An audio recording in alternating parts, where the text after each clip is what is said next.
Tuhan bersamamu dan bersama rohmu. Inilah Injil suci menurut Santo Yohanes. Dimuliakanlah Tuhan.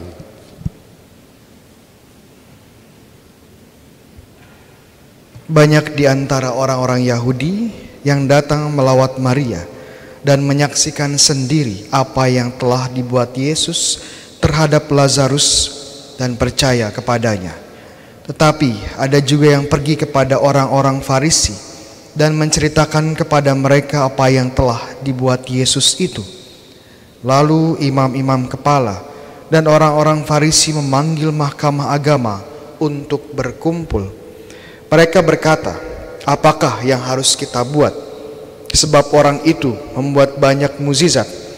Apabila kita biarkan dia, maka semua orang akan percaya kepadanya.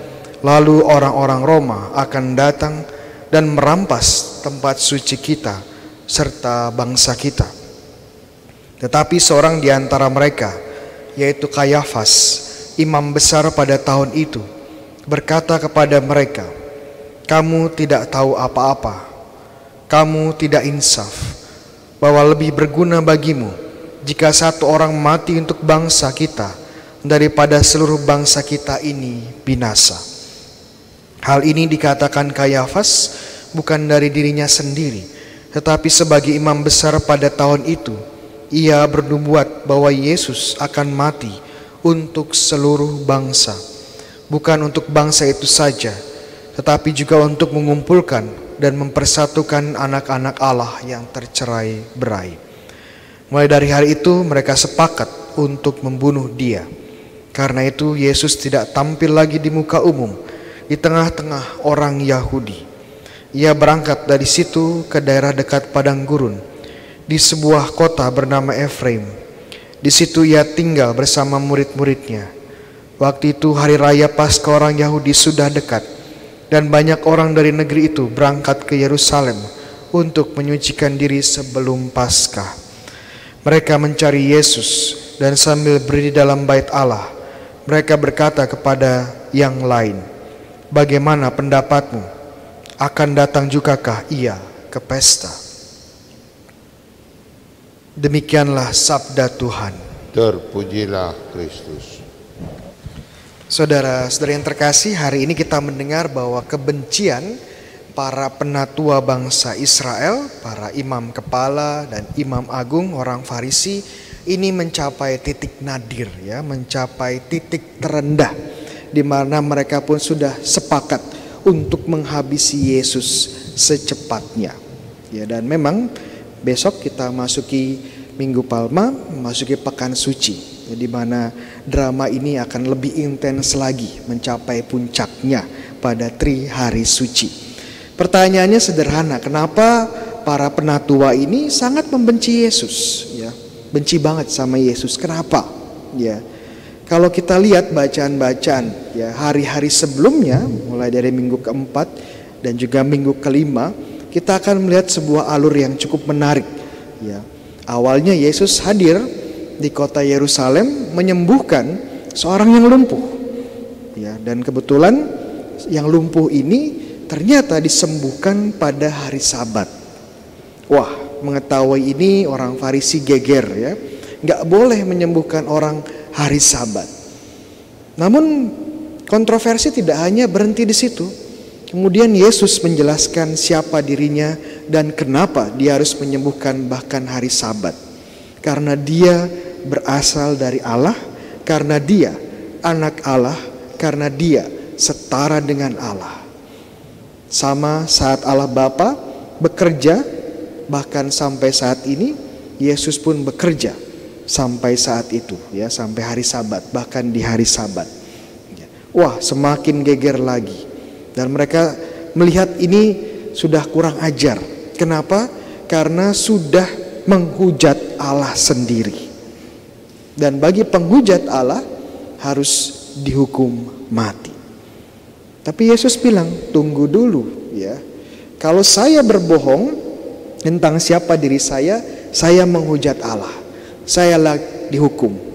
Tapi kalau saya menyatakan kebenaran, maka kalian yang bersalah. Lalu Yesus mengatakan, lihat tanda-tanda yang saya hadirkan. Tanda-tanda di sini adalah mukjizat. Karena tidak mungkin seorang dari Tuhan atau seorang yang bukan dari Tuhan melakukan mukjizat-mukjizat luar biasa. Dan memang Yesus mengadakan banyak mukjizat. Namun puncaknya hari ini, ya, setelah Yesus membangkitkan Lazarus. Lazarus kenapa? Ya, Lazarus meninggal. Ya, dan dia sudah dikuburkan, sudah masuk kubur 4 hari. Jadi bukan hanya sekedar pingsan, bukan hanya sekedar ya koma, ya enggak, dia sungguh-sungguh mati, masuk kubur 4 hari. Kondisinya seharusnya sudah membusuk. Tapi bahkan dalam kondisi ini pun Yesus bisa membangkitkan. Bagaimana dia menunjukkan kuasanya terhadap kematian. Dan karena itu banyak orang-orang semakin percaya kepada Yesus. Percaya kepada Yesus, dan tentu saja ini membuat para orang-orang penatua, pemimpin bangsa Yahudi semakin khawatir, semakin takut. Semakin Yesus banyak pengikutnya, ya, semakin cemas karena takutnya Yesus akan memimpin pemberontakan. Kalau pemberontakan terjadi, maka bangsa Roma akan datang dan menghancurkan, ya, Yerusalem dan Bait Allah. Ya, sepertinya motivasinya baik, ya. Mereka tidak ingin terjadi kegaduhan, mereka tidak ingin terjadi keributan, ya. Tapi sebenarnya apakah itu motif mereka yang sejati? Kalau kita lebih lihat lagi lebih dalam, sebenarnya ada motif-motif yang lebih dalam lagi. Kenapa? Karena mereka tidak ingin diusik. Mereka tidak ingin posisi mereka sebagai imam kepala, imam agung terganggu. Kenapa? Karena Kayafas sebagai contoh, sebagai imam besar, posisinya itu tidak lepas ditentukan oleh kekaisaran Roma. Nah, kalau dia sudah dapat posisi dari kekaisaran Roma dan dia tidak bisa menjaga ketenangan bangsa Israel, maka posisinya akan berbahaya. Jadi kita lihat, ya, ternyata ada motif seperti itu. Ada motivasi jahat seperti itu. Untuk kepentingan diri sendiri, Yesus harus disingkirkan. Untuk menjaga posisinya, Yesus harus dieliminasi secepatnya. Jadi kita lihat, ya, ini dramanya seperti, ya, drama Korea lah, ya. Kalau teman-teman nonton, ya, banyak intriknya, banyak kepentingan politisnya, dan Yesus di sini, ya, menjadi korban. Nah, buat kita apa sih, Romo? Ya, buat kita apa? Mungkin pertanyaannya sederhana. Apakah kita saat berada dalam sebuah posisi penting, entah itu di keluarga, entah itu di komunitas, di perusahaan, di bisnis, dan di gereja, apakah kita mau mendengarkan kebenaran? Bahkan kebenaran yang kadang-kadang mengusik kita, kebenaran yang bahkan membuat kita, ya, tidak enak, tidak nyaman. Atau kita berusaha sekuat tenaga agar kebenaran ini disingkirkan.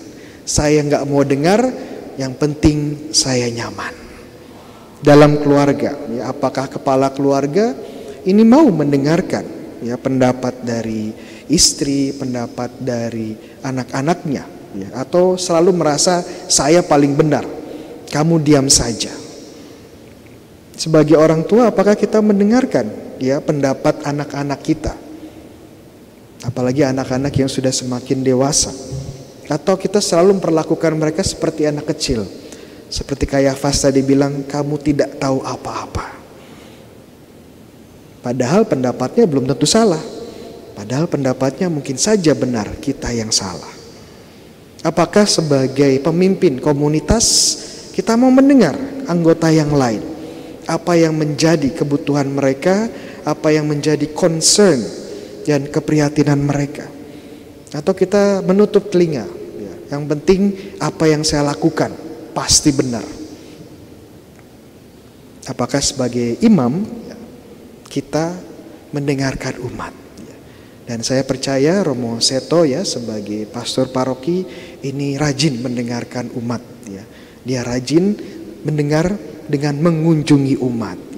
dikunjungi umat, ya, dan mendengarkan keluh kesah umat. Ini suatu hal yang baik dan perlu kita tiru juga, ya. Jadi kita pertanyaannya, apakah kita seperti Kayafas yang menolak mendengarkan kebenaran, atau kita belajar untuk rendah hati dan mendengarkan kebenaran? Amin.